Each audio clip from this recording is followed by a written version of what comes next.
I am just outside of Kalkaska. A lot of you have seen the video of the rugg pond. This is just down the road. This is just off of Valley Road, and this is the Seven Bridges area, and we'll take a hike back there.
One nice thing about this time of the year, there's nobody even out here. You don't got to fight for benches or anything like that.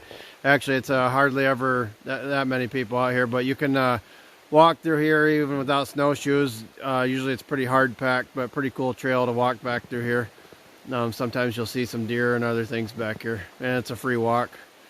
It's from some fresh air.